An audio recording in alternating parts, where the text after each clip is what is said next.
नमस्कार. माझ्या यूट्यूबवरील सनरेज या चॅनेलच्या संतांचे सुविचार या मालिकेतील आजच्या 6व्या भागात मी संत श्रेष्ठ तुकाराम महाराज यांचा एक खूप सुंदर असा अभंग घेऊन येत आहे.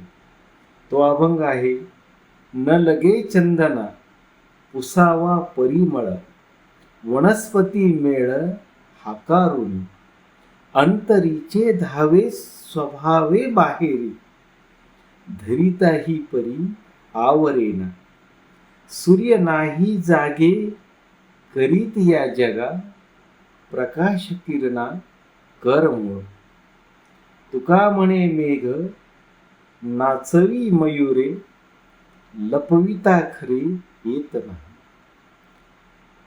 कवित्व हे खरंच जगद्गुरु संतश्रेष्ठ तुकाराम महाराज यांनी इतक्या सुंदर रीतीने आपल्या समोर आणलेले की अक्षरशः म्हणजे एखाद्या धरित्रीवर सुंदर अशा बागेत पाऊस पडल्यानंतर ती पानं फुलं अशी मोहरून बाहेर यावी, अशा पद्धतीनं जगद्गुरु संत तुकाराम महाराजांचं कवित्व आहे. आणि ज्या पद्धतीनं त्यांचं कवित्व असेल, त्यांचं संतत्व असेल, त्यांची भक्ती असेल, त्यांची नैतिकता असेल, त्यांची समाज प्रबोधन असेल, हे निसर्गताच होतो, जन्मजात होतो. त्यांच्याच अभंगाप्रमाणे अंतरीचे धावे स्वभावे बाहेर. आणि मग या अभंगात हा दुसऱ्या चरणातला पहिली ओळ आहे, अंतरीचे धावे स्वभावे बाहेरी. आणि 3 वर्षाखाली जेव्हा मी स्वतः MA मानसशास्त्रामध्ये पदव्युत्तर पदवी घेतली आणि माझे गुरु प्राचार्य हिम्मतराव नरके सर यांच्याकडे भेटायला गेलो आणि त्यांना म्हटलं, मी एका फार मोठ्या बँकेतल्या अधिकारपदाची नोकरी सोडून शिवव्याख्याता व तसेच अनेक महामानवांवर व्याख्याता झालेलो आहे आणि यासोबतच का कोण जाणे मला आता मानसशास्त्राची एक प्रकारे ओढ लागलेली आहे. आणि या मानसशास्त्रामध्ये समुपदेशन नावाचा जो प्रकार आहे, त्यातून माझ्याकडून जितकं होईल तितकं समाजामध्ये समुपदेशन करण्याची माझी इच्छा आहे. त्यावेळेस माझ्या गुरूंनी म्हणजेच नरके सरांनी तुकाराम महाराजांच्या या गाथेतील, या अभंगातील हे चरण म्हटले. माझ्याविषयी मी धन्य धन्य झालो. आणि ते चरण म्हणजे अंतरीचे धावे स्वभावे बाहेर. बऱ्याचदा माझं असं होतंय की मी गरज नसताना कोणाला तरी सांगायला जातो काहीतरी चांगलं, मला वाटतं ते ऐकतात का नाही ऐकतात, पण ते म्हटले, हे बघ, तू तुझं सांगायचं काम करत जा, कोणी ऐकेल नाही ऐकेल. मला माहीत नव्हतं की माझ्या गुरूंना हा अभंग इतका माहीत होता. आणि त्याच अभंगाचा जेव्हा मी हे चॅनेल सुरू केलं आणि या चॅनेलमध्ये मी सर्वप्रथम संतांचे सुविचार सांगायला लागलो आणि आजच्या 6व्या भागात मी अनेक अभंग पाहत असताना मला हा अभंग सापडला. गुरूंची तर आठवण आलीच आली, पण खरंच या अभंगातून जगद्गुरु संत तुकाराम महाराज आम्हाला ज्याच्या जवळ जे जे चांगलं आहे तो ते देतोच, त्याला दे म्हणावं लागत नाही. या आशयाचं अर्थाचं या अभंगातून आम्हाला संदेश देतात किंवा सत्य ते सांगतात की ज्याच्याकडे जे चांगलं आहे, मी ते मुद्दा म्हणून चांगला हा शब्द वापरतोय तो आपण लक्षात घ्यावं, ज्याच्याकडे जे चांगलं आहे तो ते देतोच.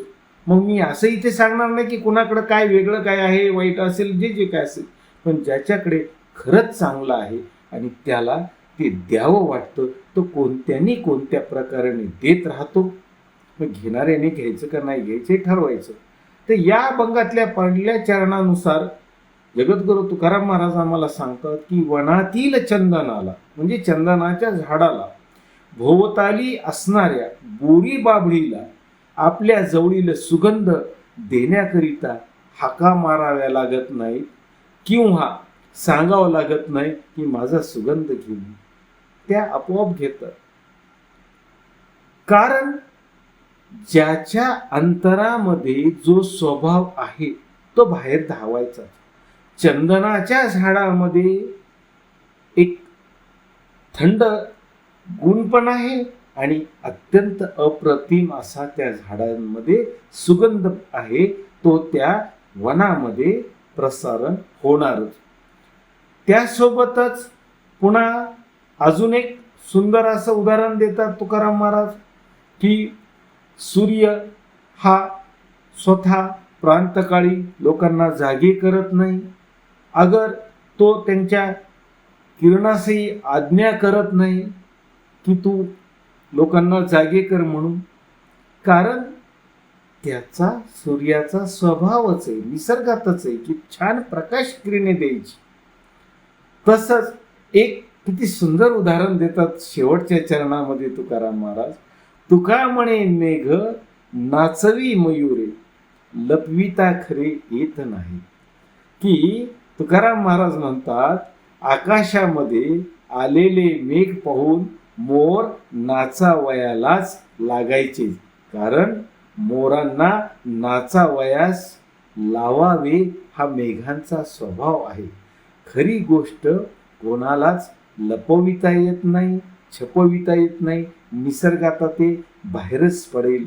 मग मोरांचं जसं मेघ आल्यानंतर नाचणं, प्रांतकाळी सूर्याचं जसं प्रकाश किरणाद्वारे आसवंताला प्रकाशित करणं, चंदनाचं समस्त वनामध्ये सुगंध देणं, तसं सज्जन हा, संत हा, चांगला ज्ञानी हा, सत्पुरुष हा आपल्या वाणीतून आचरणातून हा तो आपल्या आजूबाजूला इतरत्र किंवा इतरांना चांगले देण्याचा प्रयत्नच करतो. कारण अंतरीचे धावे स्वभावे बाहेरी धरिताही परी आवरेना.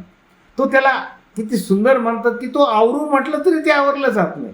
सूर्य म्हणला मी थांबतो तरी तो थांबणार नाही. तो प्रांतकाळी उगवणारच आहे. सुंदर अशी सोनेरी किरणे, प्रकाश किरणे देणारच आहे. चंदनाचं झाड सुगंध देणारच आहे. मेघ जेव्हा येतील तेव्हा मोर नाचणार असे. ज्याच्याजवळ जे चांगले ते बाहेर पडणार असे. हाच फार सुंदर असा या अभंगाद्वारे संत तुकाराम महाराज आम्हाला फार फार मोठा एक छान आदर्शमय असा संस्कार देतात, संदेश देतात. धन्यवाद.